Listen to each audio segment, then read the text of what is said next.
Bhagavate Vasudevaya. Om Namo Bhagavate Vasudevaya. Om Namo Bhagavate Vasudevaya.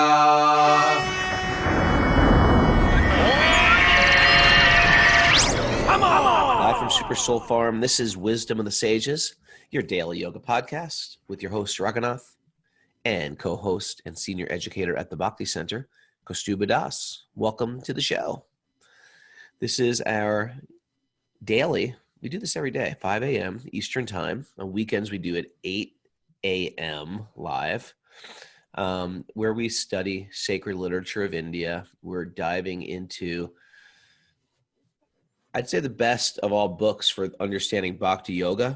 It's called the Srimad Bhagavatam. It's been commented on by masters for thousands of years because it's approximately 5,000 years old. It's like engaging stories, like these epic tales, and it's peppered with deep philosophical truths that we sort of churn up and try to make relevant to our lives. And even though it's ancient, we find that it's very, very, as different as these cultures are thousands of years ago and the way people lived, we feel like the basic elements of life are still there. There's hearts get broken, hearts fall in love. We get a bunch of stuff, we lose a bunch of stuff. We're feeling strong and healthy, we're diseased and sick. People are born and people die. These are the same ongoing ups and downs of the material world. And so what we try to do on this show is Kaustubha, who's very, very, very learned, we find. Kaustubha and I, we talk about these things and how they're relevant in our lives. We studied them intensely when we were just lads in our 20s. We were monks. Mere lads. Mere lads. How are you, Kaustubha? I'm good. Happy to be here with you. Happy to be here with everyone.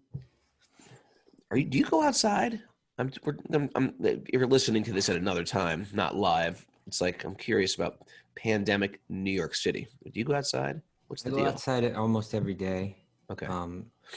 But I just kind of make my way to the park, which is just a few blocks away, and I find myself some open space and chill out with a little Central space. Park. In Central Park. Get a little earth. That's By the good. way, today's Earth Day, so I get out there, try to lie down on the earth, walk on the earth barefoot if I can. It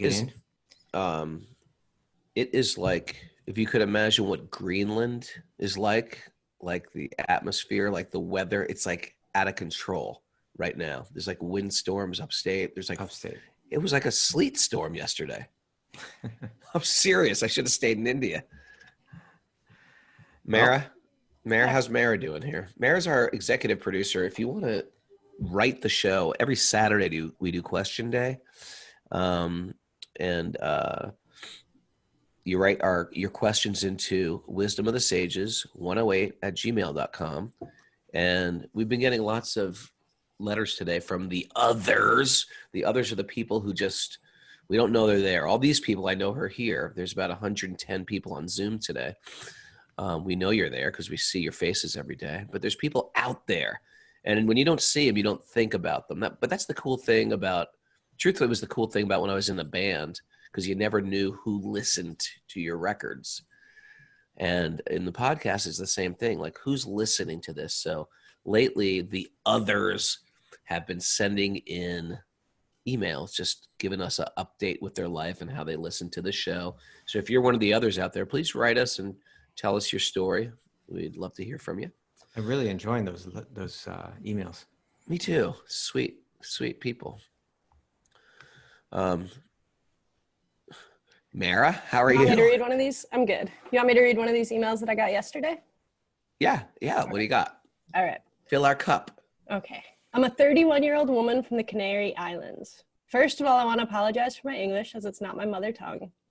I wanted to thank you for your work. You've literally saved my life. I've been struggling with depression and suicidal thoughts for over a year, and then you appeared like a miracle on the Joe Rogan podcast. Since then, I've been listening to your podcast every day, and I have to say that you've changed my life. I've had problems with addictions to alcohol, drugs, and sex since I was a teenager. And thanks to you, I've realized that materialism and hedonism won't make me happy. Just the opposite. It was the source of my depression. Wow.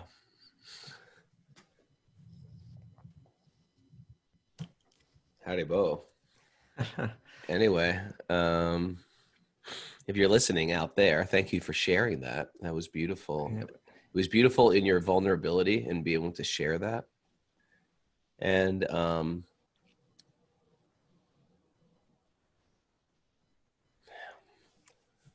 do you go from there, Kaustubha? That was I also appreciate the opening up like that.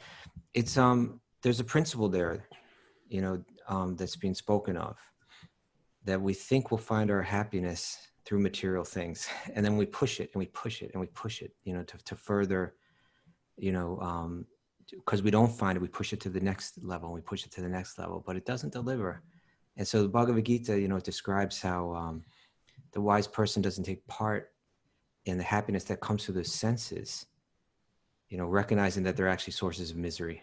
And so those very things that we think are going to give us pleasure, ultimately, you know, they don't deliver. And the further that we push in that way, they become self-destructive. But the Bhagavatam is just like, it's just this, you have to have a little faith in it. You know, you have to have a little faith in it. But the hearing of it, it's informative. There's stuff to learn. There's lessons to learn about life. And just the process of hearing it actually just brings this auspiciousness into life. And that's really, that's all that we're trying to do through this show.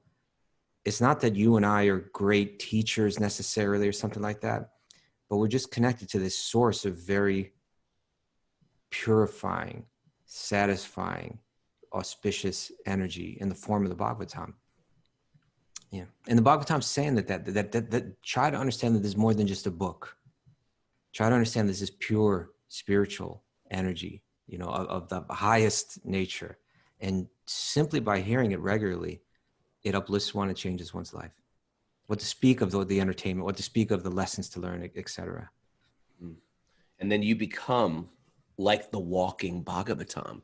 Yeah. It's like there's the book Bhagavatam, and then there's the person Bhagavat. That's what it says in the beginning of the Bhagavatam. There's the book Bhagavat and the person Bhagavat. One who's imbibed the Bhagavat, then they go out and they just naturally speak, because we naturally speak what we put in our ears. And then you have that same effect on other people. So in one sense, we're just repeating the Bhagavatam, and therefore the words that are coming out of the mouth are very powerful. And then you're hearing it, and then you're noticing in the course of the day, it's coming out of your mouth. And it's almost like an electric current. As soon as I touch that electric current, if I touch somebody else, they're also shocked. And this is the transcendental charge that's running through a disciplic succession of masters. And it's not that we are the masters or you become the masters. We're just holding on to the electric current.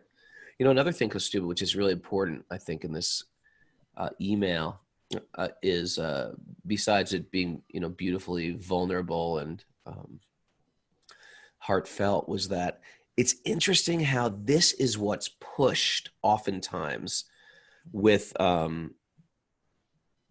just people have the philosophy of gross materialism, which is the problem with the senses is you have some hang-ups in your mind, and you're not just surrendering to the senses.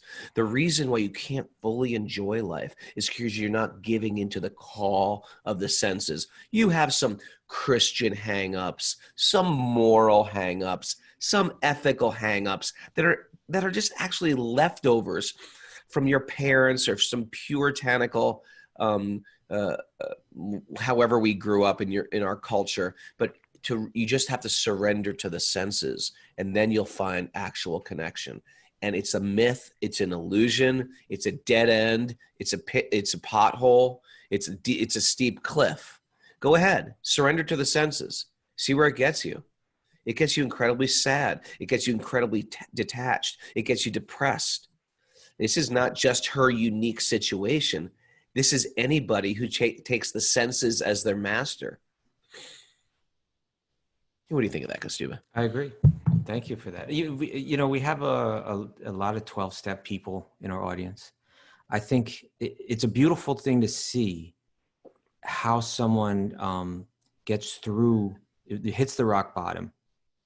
And at that point, you know, to finally get the message of like, there's no happiness in the path that I was pursuing. It leads to destruction. I'm going to turn it around. I'm going to actually, you know, there's, at that point, one gets some humility in life. We have such a problem with that, you know, just being humble and saying, okay, you know, that higher power, I need to reconnect. And so we see a lot of stories like that, and they're very inspiring. So I appreciate it. Yeah, I appreciate hearing from people, hearing that kind of thing. We all are kind of need our own 12-step program, whether we have some kind of powerful addiction to drugs or alcohol or sex or whatever it might be. Actually, we all need that kind of 12-step thing. You know, hopefully we don't have to hit rock bottom before we turn it around. But if we have to hit rock bottom before we turn it around, then even that hitting that rock bottom becomes a blessing. There is a God-shaped hole. A God-shaped hole in the heart that we've been trying to put so many things into. Sometimes the grossest things, you know, drugs and sex and intoxication, but even more subtle things that we're trying to fulfill that God-shaped hole with. Sometimes we're trying to fulfill it with, you know, adventure and travel and romance or popularity or work or acquiring assets or stuff. But deep down, the Bhagavatam always gives this, hey, none of it's going to satisfy. I just want you to know from the get-go. It's just like when you know, sometimes I drive a motorcycle up around the country in the woods, or, you know, there's just beautiful back roads up here. And I don't even know where I'm going half the time. And there'll just be some farm road that looks very attractive to go, but you'll see about, you know, 15 yards up, it'll just say dead end. And I'll be like, oh, all right, I might as well not go up this road. It's just going to lead me to nothing. The Bhagavatam is pointing out dead ends. Don't go shoving stuff in your heart. Don't go through popularity, fame, what to speak of, alcohol, booze, sex, you know, multiple partners, orgies, whatever. People want so bad to enjoy the senses, but the senses aren't there to go out to find our pleasure is always going to leave us a little brokenhearted. Not only that, the senses have its limits. You can only enjoy so much through the senses. So this conception of how to enjoy is, you know, what do the yogis call it? Bhakti, right? What's that verse? Bhakti, Bhakti, Mukti, Siddhi, Kami.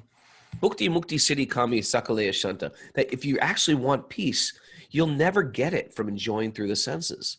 So the yogis, what they do is, oh, I get it. There's a limit to my joy here. I'm going to control my senses. And they find their pleasure a little bit internal. Now, the Bhagavatam takes it up a couple notches. It says, actually, it's not just that. You're not going to even find it from controlling the senses and becoming, because sometimes these yogis go for mystic powers. You're not going to get it from mystic powers. You're not even going to get it from mukti or liberation from the pain of this world.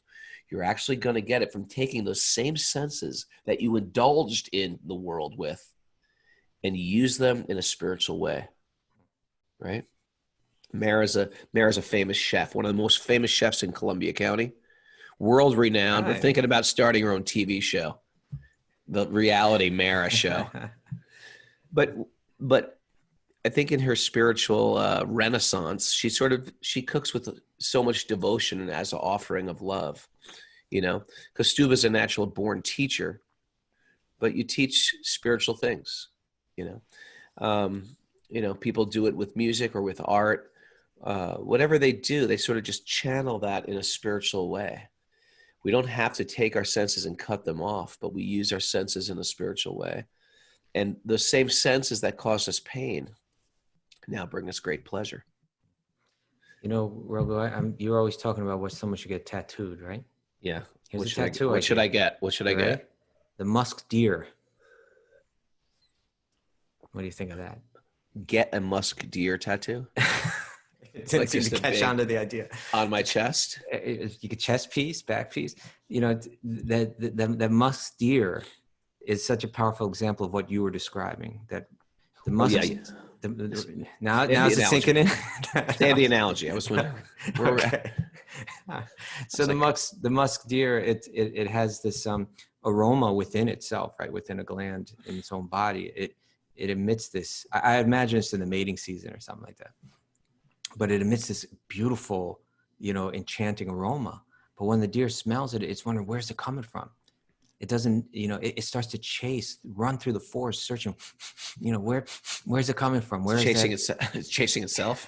Well, it doesn't even realize that though. It's searching for that aroma and running and running. It says it'll run to the point where it collapses in exhaustion, not realizing all along that aroma was coming from within its own self.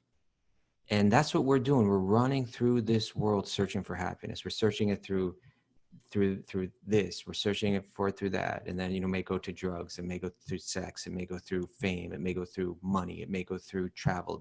All these different things. We're running and we're running and we're running. And we become exhausted and we collapse, not realizing all along that happiness is actually within me. It's the true nature of the self, that Ananda is the nature of the soul. And so we have to learn to look within. And how do we learn to look within? That's through yoga. And that's taught in the most practical and esoterically beautiful way through the Srimad Bhagavatam. I'm going to steal that analogy. That's how it is. I never used that analogy. It's a great analogy. The musk deer.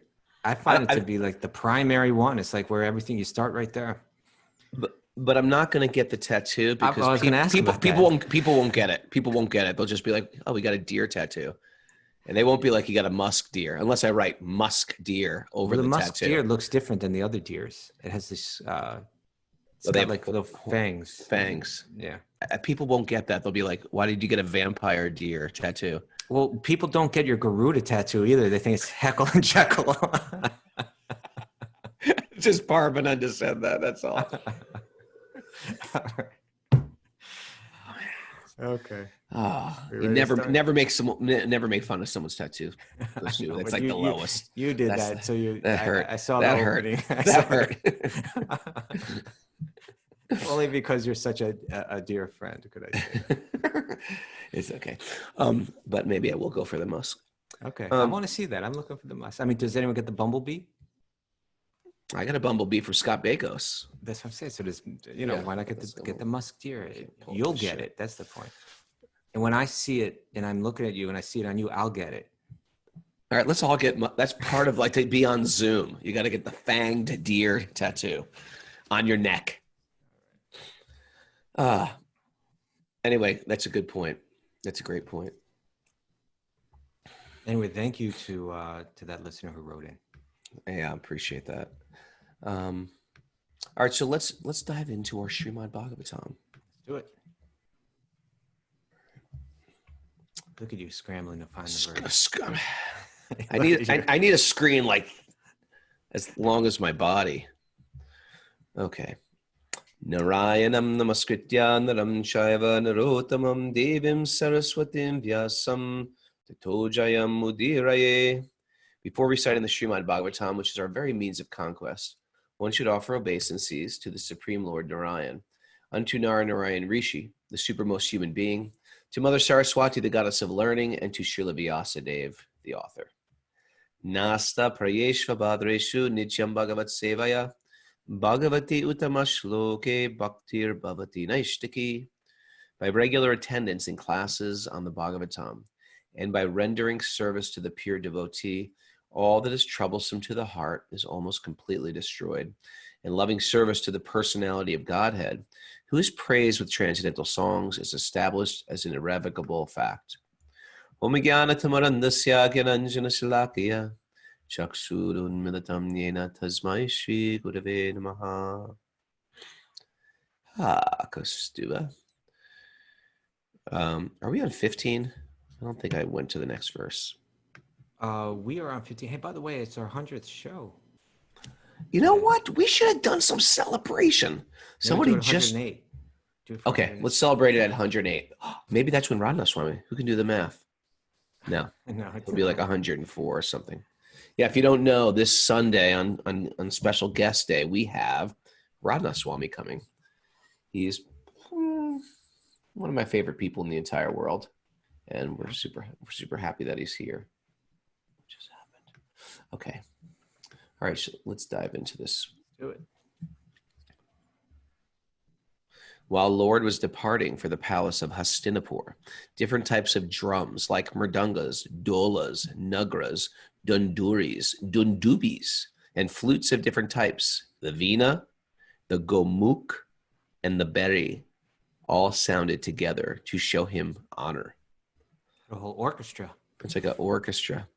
How many of these do you know? I know the mridanga, I know the dola, tola. the dunduri. I've heard. Truthfully, I don't know. I don't know Admit any. it. You don't know the dunduri or the dundubi. I think we're limited in our drum knowledge. But I will say, the Veena we know. I never heard of the Gomuk. That's cow face. You know, it's funny because in yoga, there's Gomukasana, and people are like, cow face. All right, this looks like a cow's face, but it doesn't.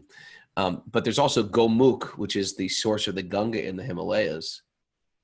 And then there's Gomuk, a drum or a musical instrument. I've never heard of a Gomuk. Yeah. I think it looks like a cow's face if you do that, right? It's kind of like the cow has that big kind of flat face. I don't think it does. Well, we're just going to have to agree to disagree. Well, I don't think this looks like a warrior in Warrior 2. Like, this doesn't look like warrior. It looks like stretching warrior, you know? There's a sense of the warrior in it. You just have to. Yeah. Don't, you know. Crow sort of looks like crow, but we're going to stop there. All right. There's no purport with that. Oh. Take 16. 16, sir. I'm like at the bank when they're trying to use their computers. Well, this isn't old. Out of loving desire to see the Lord, the royal ladies of the Kurus got up on top of the palace, and smiling with affection and shyness, they showered flowers upon the Lord. Yeah. So we're going to get to hear again. This whole chapter is just framing their talks, which we're going to hear. That'll begin in a few verses. Okay. At that time, the great warrior Arjuna, conqueror of sleep. Mary, you know what that means? Let's put Mary on the hot seat. What is the name for Arjuna that means the conqueror of sleep? Oh, can I get a hint? It's in the Sanskrit if you're looking at it. That's the, I'm not looking at it. starts with the letter G. It's from the Bhagavad Gita as well. It's used. Gudakesh? Gudakesh. Yeah. He who conquers, he who's conquered sleep. I wonder what that means. He can wake up at any hour. I think anyone who's got a newborn child is also Gudakesh. They've like mastered. My mother always could be awake at any moment after having 7 kids. She was Gudakesh. At that time, Arjuna, the great warrior and conqueror of sleep, who is the intimate friend of the most beloved Supreme Lord, took up an umbrella which had a handle of jewels and was embroidered with lace and pearls. Should I read the purport? Yeah, sure. Gold, jewels, pearls, and valuable stones were used in luxurious royal ceremonies. They are nature's gifts and are produced by the hills, the oceans, etc. By the order of the Lord, when man does not waste his valuable time in producing unwanted things in the name of necessities, by so-called development of industrial enterprises, they are now using pots of gutta percha instead of metals like gold, silver, brass, and copper. They are using margarine instead of purified butter. And 1/4 of the city population has no shelter. Wow. There's a good Earth Day commentary. That is Earth good. Day, you know. You know that, Robin? Happy Earth Day. Happy Earth Day to you. Yeah, it's like the stuff that our culture is just downgrading and we don't recognize it, I got into this. Go ahead. I was going to say, we have these things, we have these little machines and these little things made out of plastic and so on. And and we think, wow, life is just getting better. We didn't have this before, but actually things are just getting crummier, We had a rule. My wife, Bridget, made the rule that no plastic toys in the house when the kids were born. And if your kids go to Waldorf schools, they just wouldn't buy plastic toys because they end up just becoming a bunch of junk. And we still have these very beautiful old wooden toys. You want to hear something cool about this? The Waldorf schools. Oftentimes they'd have, even the dolls were hand woven dolls, and the dolls had no face, because the idea is that the doll already has a face. You can't put emotion into the doll, and the doll is used by a child. So you can express, the child can express their emotions through the doll. Like they'll say, oh, my baby's very unhappy today. Oh, really? Why is your baby unhappy? She's sad because mommy won't let her do this. Or she'll express her emotions through the doll. Once you give the doll a face, then the doll's always happy. It doesn't allow fully for the child to express emotion. Isn't that interesting? You are a wealth of child raising psychological information. Thank you. Thank you. I thought that was quite interesting. It is. Anyway, we have very little plastic toys in this house. Yeah. I remember once in India, I think I was buying a lota, which for those who are not in the know is kind of just like a little cup kind of thing, you know? Yeah. And I love lotas. It's like one thing. Once you get into bhakti, you're like, a lota. I need a lota. Do you have a lota, Mara? Do you even know what a lota is? They're designed, they're kind of, usually they're made out of metal, and they're designed like they're kind of round, and then they go up, and then they have another lip. So you can grab them there. So if there's something hot in it, you can hold it by the top, and it's not too hot to hold. But use it for everything. You take a bath with a lota. You can do all kind of things with it. But so this person was selling them, like, you know, someone in their little village shop, and they had a metal, like a stainless steel, a copper, and they had a plastic one, and the plastic one was more expensive. And I was asking, well, why is the plastic one more expensive? And then, well, it's plastic. As if like that was a good thing, you know. You know, it's, well, you know, they're, you know, in that culture, they get impressed by what a Westerner does. Exactly. Because Westerners use all trash. They think, well, I want to be trashy too. But it's pretty sad. We're setting the standard. And whereas they have, yeah.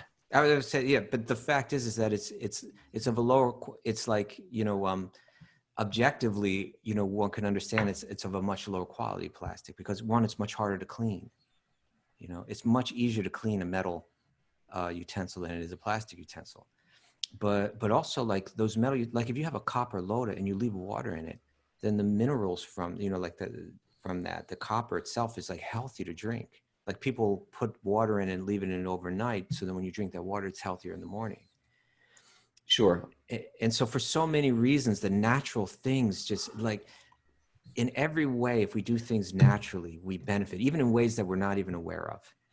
You know? Well, there's so many problems with plastic leaching into or water leaching the plastic, and then we're drinking that, and that's a whole issue. I mean, it's all these simple things we learned in the ashram are so they're becoming in vogue. At one time, it was so uncool, and now it's like it's back in vogue. Copper bracelets, copper pots, lotas. We should sell lotas when we open our Wisdom of the Sages online store. Yeah. Lotas, tattooing. Gopekos can be the tattooist, the Wisdom of the Sages tattooist. But, you know, in any case, if we look here, you know, gold, jewels, pearls, and valuable stones, they were used in luxurious royal ceremonies, and they were also like healthy. You know, they all had their health benefits too. You could grind these down and put them in medicines, and they're like, and they have incredible healing properties. You know, these are all nature's gifts, and they're produced by the hills, the oceans, etc. You know, and by the order of the Lord, when man does not waste his valuable time, you know, digging into the earth for oil, creating some kind of refinery, then making plastic out of it, and then making a lota out of it that's, you know, like going to pollute the earth, pollute your body, you know, not be able to be cleaned well, et cetera, et cetera. You know, we're producing these unwanted things in the name of necessities. Scott Mueller says copper and silver are natural antimicrobials. Yeah, that's right. They're not only easier to clean, but they're like disinfectant themselves, you know. So by the so-called development of industrial enterprises, you know, we're now using all this stuff. We were so much better off before. Yeah. Somehow we got to get that. And we're, You know what? we entitled the show the other day, "The Earth Kicks Back," and it's just going to keep kicking back until we get it. The Earth's kicking back. What, was there tornadoes in New York City yesterday? I got a warning on my phone. I got a warning, but I didn't see it. I was thinking of you, Kaustubha. I was like, get to the basement, Kaustubha. Yeah, the Earth is kicking back. It's another thing. Getting back to the appreciation of bhakti is, I never cooked anything from scratch until I lived in an ashram. Whereas you actually, maybe it's just me and maybe I was just low class, but nothing was cooked from scratch for the most part. Occasionally we were Italian, we'd make our own pasta, but it was rare. It was like Christmas, you'd make your own pasta.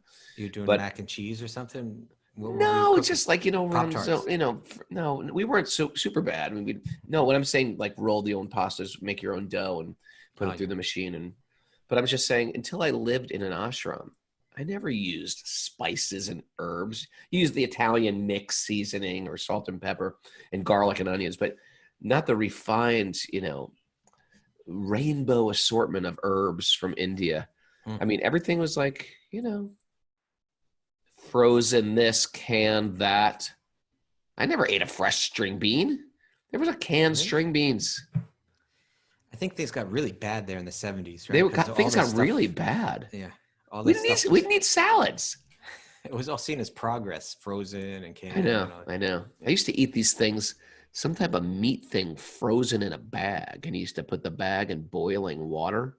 Ever have those? No. It's like, what the hell was that? I don't know.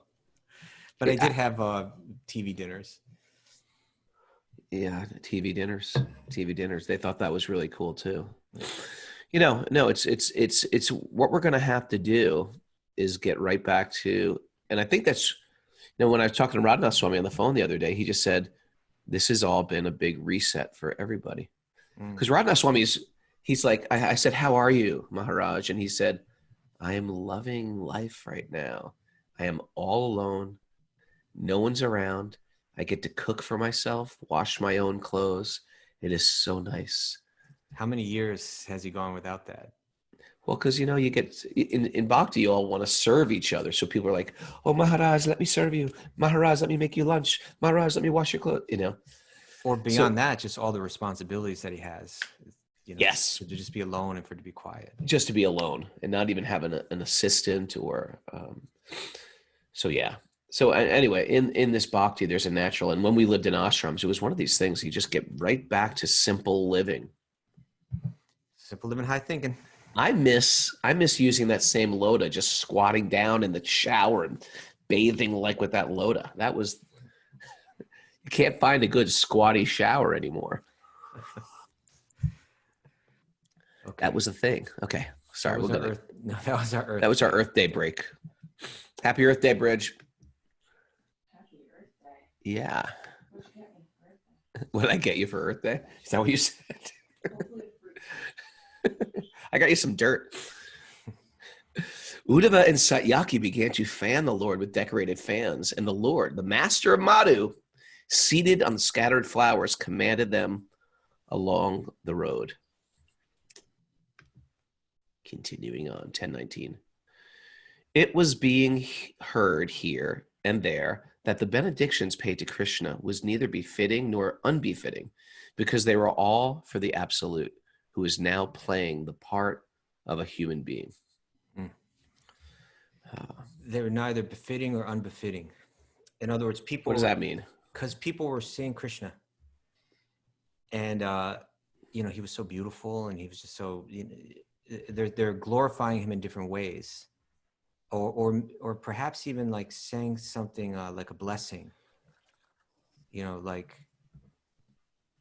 it would be unbefitting for me to say, Krishna, may you always be happy, because Krishna is like personified bliss. He doesn't struggle with the things that we struggle with.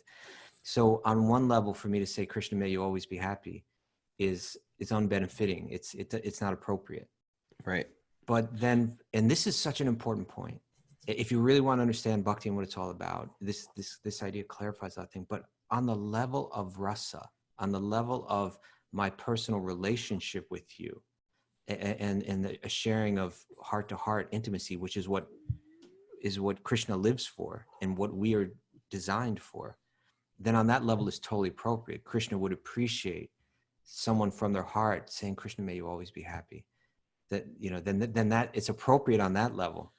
And Krishna's like, oh, thank you. May you always be happy. It's like there's, on that level, it's appropriate. But from another level, looking at it like in a more strict sense, it's inappropriate. How am I to bless him? And for me to assume that he could be unhappy would be, incorrect. That makes sense? It makes perfect sense.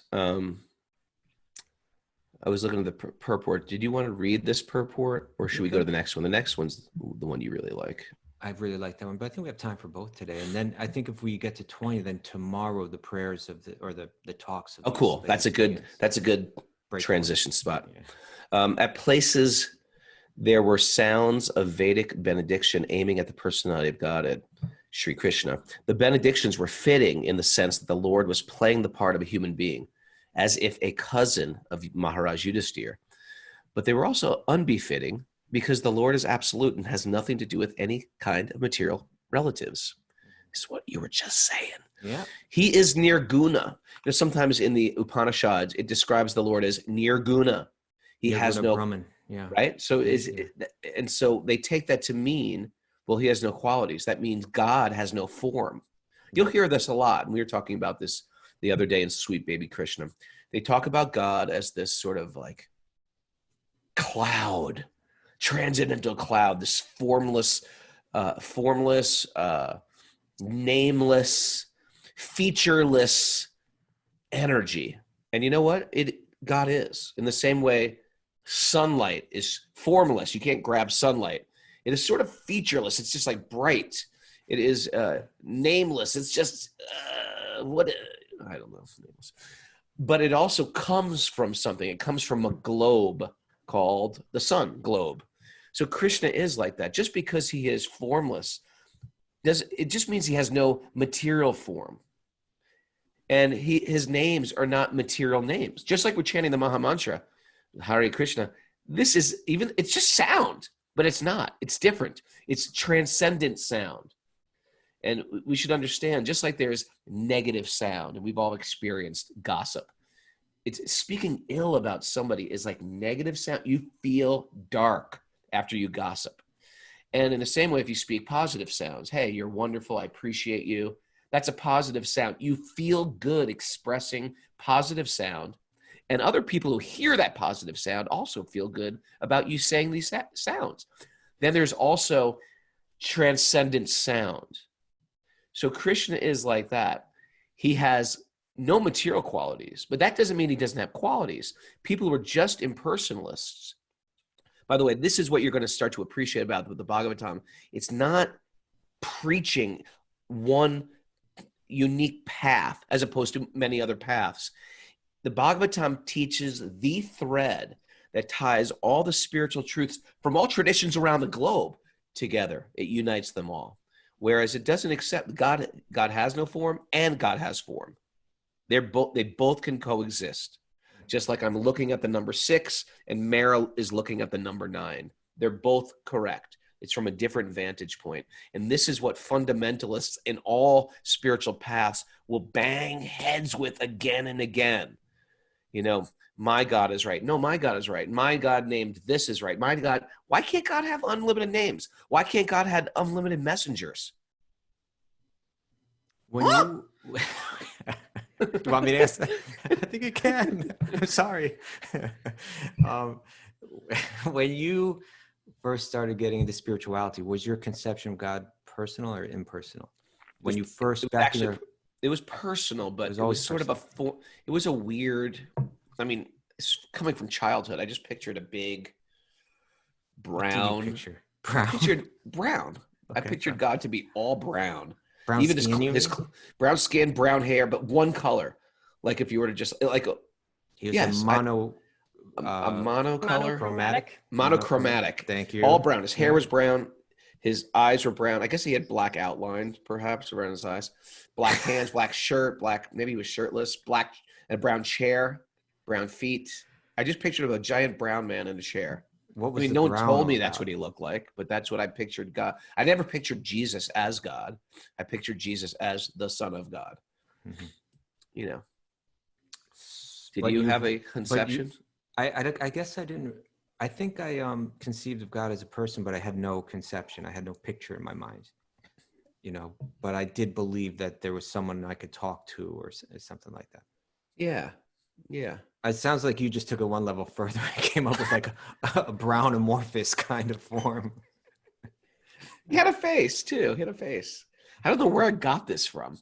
You know what? Also, in retrospect, I had an altar in my room since I was like 7 years old.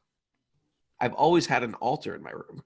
Very interesting. I'm trying to picture what was on that altar. It was Mary, it was Jesus, and it Nice. was, I think, just Mary and Jesus. Okay. Baby Jesus? Hold it before you answer. It wasn't sweet baby Jesus. Before you answer. What, I stole it from the manger or something and then brought Stole it it. back? I'm just My saying Christmas manger. I'm saying that's maybe where you cultivated your special attraction for The sweet. baby Well, you know what? I did have a great picture of sweet baby Jesus in my house when I was growing up. And it was all brown. Maybe that's where I got the brown thing from. It's all coming together. I'm going to find that picture online and send it to you guys. Because it's a famous Jesus painting. It's all coming together. Okay. All right. I'm not going to read any more, although But you know, it starts to talk about sweet baby Krishna in this. I know it does. It says that Lord Sri Krishna is sometimes described as a thief. He is very famous amongst his pure devotees as Makanchor. He used to steal butter from the houses of neighbors in Vrindavan in his early age. Since then, he is a famous thief. But in spite of his being famous as a thief, he's worshipped as a thief. Whereas the mundane world, a thief is punished and never praised. Since he is absolute personality of Godhead, everything is applicable to him. And still, in spite of all contradictions, he's the personality of Godhead. Okay. Yes. Now, if you're new to the show, this may sound ridiculous and insane. But this is Krishna. If you're brand new to the show, welcome. Our Lord is a criminal and a philanderer. There's a point being made here, and that is that as we move through this world, we at the beginning we may have the karmic mentality, which means the world is meant for me to enjoy. Let me find ways to enjoy it. But as we become more thoughtful, we may say, you know what? All this enjoyment that I'm trying to find in the world is just ultimately bringing pain. And I see there's problems. There are problems with material enjoyment. There are problems with material relationships, you know, relating with other people becomes problematic. I see that any form, you know, eventually disintegrates and falls apart. If I become attached to it, then I suffer. So I begin to see problems with form. Begin to see problems with relationships and individuality. And I come to a logical conclusion that happiness, if these things bring suffering, then happiness means there's no form. It means there's no individuality, because individuality brings differences and differences bring conflicts. So happiness must lie when there's no individuality. There's no separateness, you know, between one and another. Yeah. Go on. I'm sorry. No, you go ahead. Well, I was thinking it seems like the natural, for a person who's really been burned by the material world, the natural pendulum swing should be, yes, not humans, God, and not a personal God, a formless God with no qualities, just an energy. Right. And even though that is a concept or a vantage point of Godhead, there is personality, there is form, there is sensual experience that is wholesome, that connects us, that makes us feel uplifted. It's not just that there is love. It's just not how we perceived it or how it was portrayed in Bollywood/Hollywood. There is a genuine love, and then there is a genuine romance. There's a thesis, right? The thesis is I can find happiness through material form. I can find happiness through material relationship, and let me pursue that. And then through frustration with that, through pain found through that, one comes to the antithesis, like you're saying, a pendulum swing, right? we try to make people our God. We try to like fall. I'm looking for Mr. Right. Raghu, You know, I'm looking for Mrs. Right. I was trying to make a point here. Oh, Hang on. sorry. So, Sorry, so my boulder started rolling down the hill. Go, Prabhu. So we have the thesis. I can enjoy the material world. I can enjoy form. Form, I can find enjoyment through form. I can find enjoyment through relationship and individuality. That's the thesis, right? Yeah. And then, like, as you were saying, the pendulum swings. I say, no, I found pain actually through them. So I swing the pendulum over to the other side. I come over to the antithesis, right? That no form. That if happiness is found in truth, then truth must be devoid of form. It must be devoid of individuality and personality and relationship. And so then I become attracted to that aspect of God which exists, but is formless. It is like just divine light. But there is a synthesis, right? There's a thesis, then there's the antithesis, and then there's the synthesis. Which is that there is such a thing as spiritual form, and there is such a thing as spiritual relationship. And in that realm, all the defects of material form, material qualities, material relationships it's devoid of all those the problematic aspects of it on the spiritual level, where form is eternal, where relationship is devoid of selfishness and operates on the level of divine love. And so that's where Bhagavatam is taking us. Go beyond, okay, we get it. The thesis was incorrect. Happiness won't be found through materialism. But the antithesis is incomplete. There has to be a synthesis between the two. Right? And so therefore Krishna, even when he's stealing, because it's on the absolute level, that stealing is just all churning and stimulating divine love. So there's absolutely no fault in it. There's absolutely no problem with it. It doesn't bring misery like stealing in this world does. It actually just brings spiritual happiness and divine love. And therefore he's celebrated as Makan Chor. Sure. It's my favorite name. I begged my wife, she will validate this. I begged my wife, please, can we name our children? Every child, I said, can we name them Muck and Shore? Can we name this one Muck and Shore? That didn't work. That didn't fly. It didn't fly. Maybe you need to name one of the birds or the sheep or something like that on the farm. Well, there is Muck and Shore, the sheep. And then there's Muck and Lal, the butter baby. That's one of my favorite names too. Muck and Lal. Butter boy. The butter boy. Okay.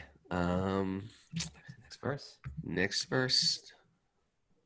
Text 20.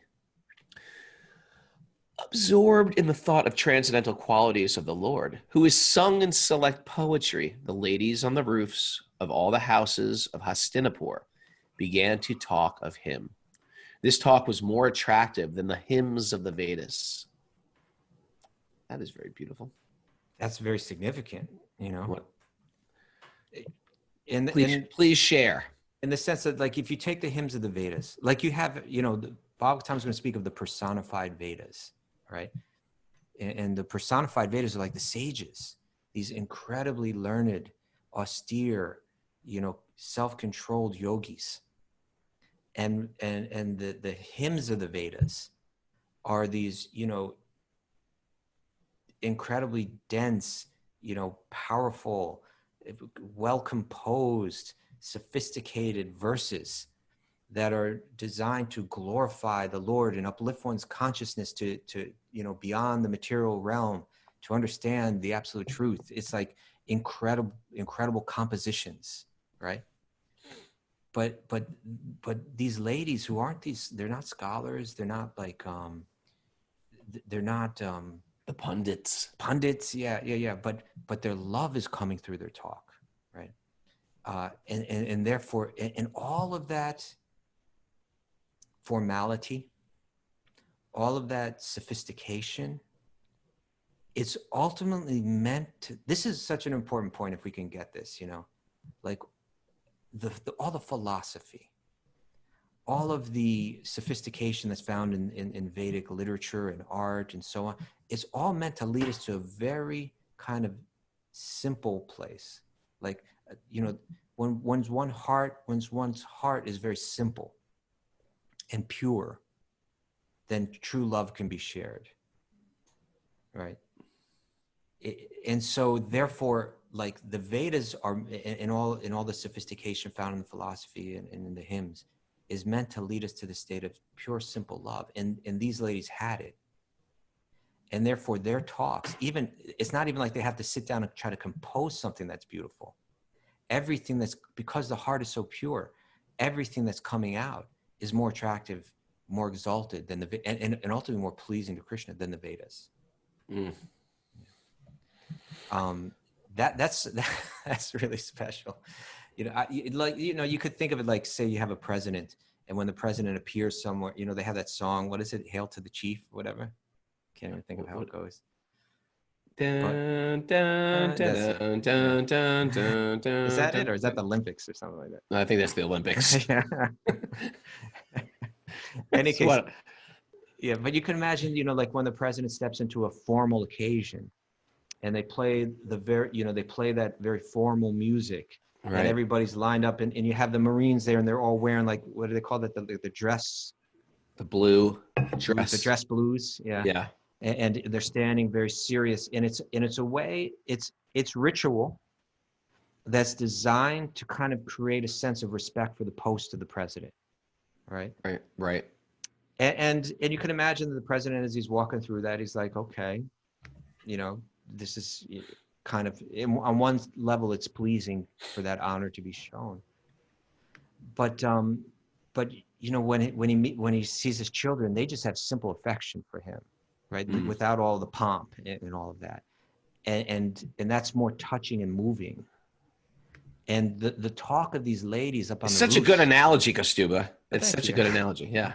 and so the talk of these ladies on the roofs, even though they're not scholars, even though they're not pundits, they may not be learned, Mm. but because they have this simple, pure affection, everything that they're saying is not only, it's more pleasing, it's actually more significant, more important, more real.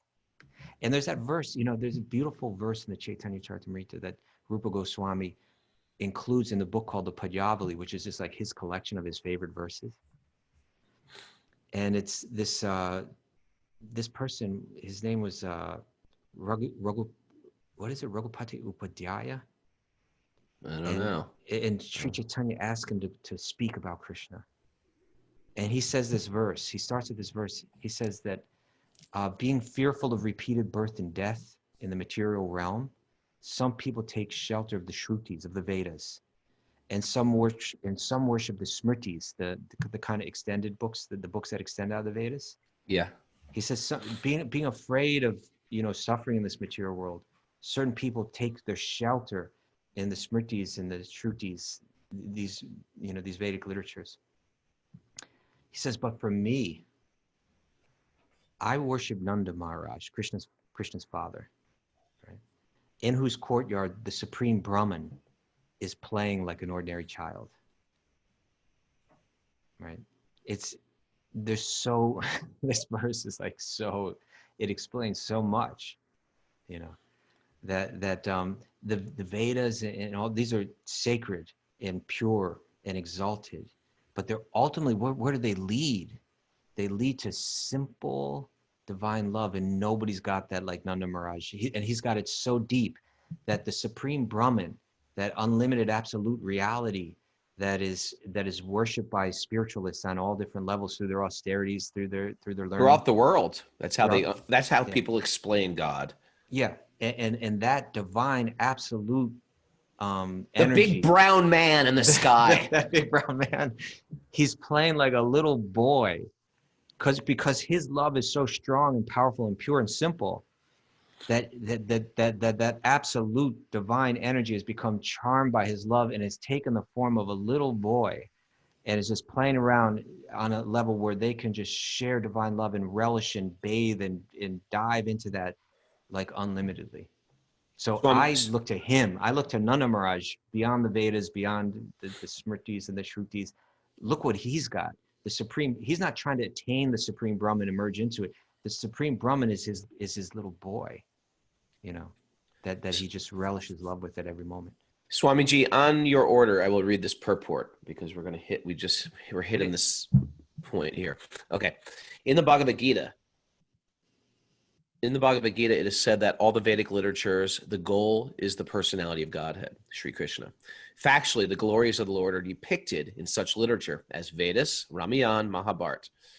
And in the Bhagavatam, they are specifically mentioned in respect to the Supreme Lord. Therefore, while the ladies on the tops of the houses in the capital of the kings of the Kuru dynasty were talking about the Lord, their talk was more pleasing than even the Vedic hymns. Anything sung in the praise of the Lord is called a Shruti mantra. There are songs of Thakur Narottam Das, one of the acharyas or masters, in the Gaudiya Sampradaya, that's the lineage, composed in simple Bengali language. But Thakur Vishwanath Chakravarti, another very learned master of the same Sampradaya, has approved the songs by Thakur Narottam to be as good as Vedic mantras. And this is so because of the subject matter. The language is immaterial, but the subject matter is important. The ladies who are well absorbed in the thought and actions of the Lord develop the consciousness of Vedic wisdom by the grace of the Lord. And therefore, although such ladies might not have been very learned scholars in Sanskrit or otherwise, still, whatever they spoke was more attractive than the Vedic hymns. The Vedic hymns in the Upanishads are sometimes indirectly directed to the Supreme Lord, but the talks of the ladies were directly spoken of the Lord, and thus they were more pleasing to the heart. The ladies' talks appeared to be more valuable than a learned Brahmana's benedictions. We just have to become pure and simple-hearted. Well, guess what, my friend? Kirtan is a good way to do that. Yeah. That's our song. It's our song time. Thanks, everybody. By the way, this show, if you like it, welcome to our little club. But we invite everybody to join. It's a community-supported thing. Community-supported podcast. If you'd like to support the podcast, we appreciate it. It helps us do what we do. You can go to patreon.com/wisdom of the sages. And we do this every morning as much as we possibly can. We get a lot out of it for our own benefit. And thanks for all the encouragement through your emails. Please, especially if you're an other, but even if you're on the show and we don't know you very well, send Mara an email. It's just so we check in with it every day. That's Wisdom of the Sages 108@gmail.com. And if you want to join the Zoom group, if you're listening to this and you want to join, please do. Email Mara and she will give you the secret code to get in. And now is our wind down, relax. This is the exercise we're doing, the pandemic exercise. We put our hands in the air, we get up and down, we start to move our bodies up and down, and we start to lip sync and air drum and air harmonium.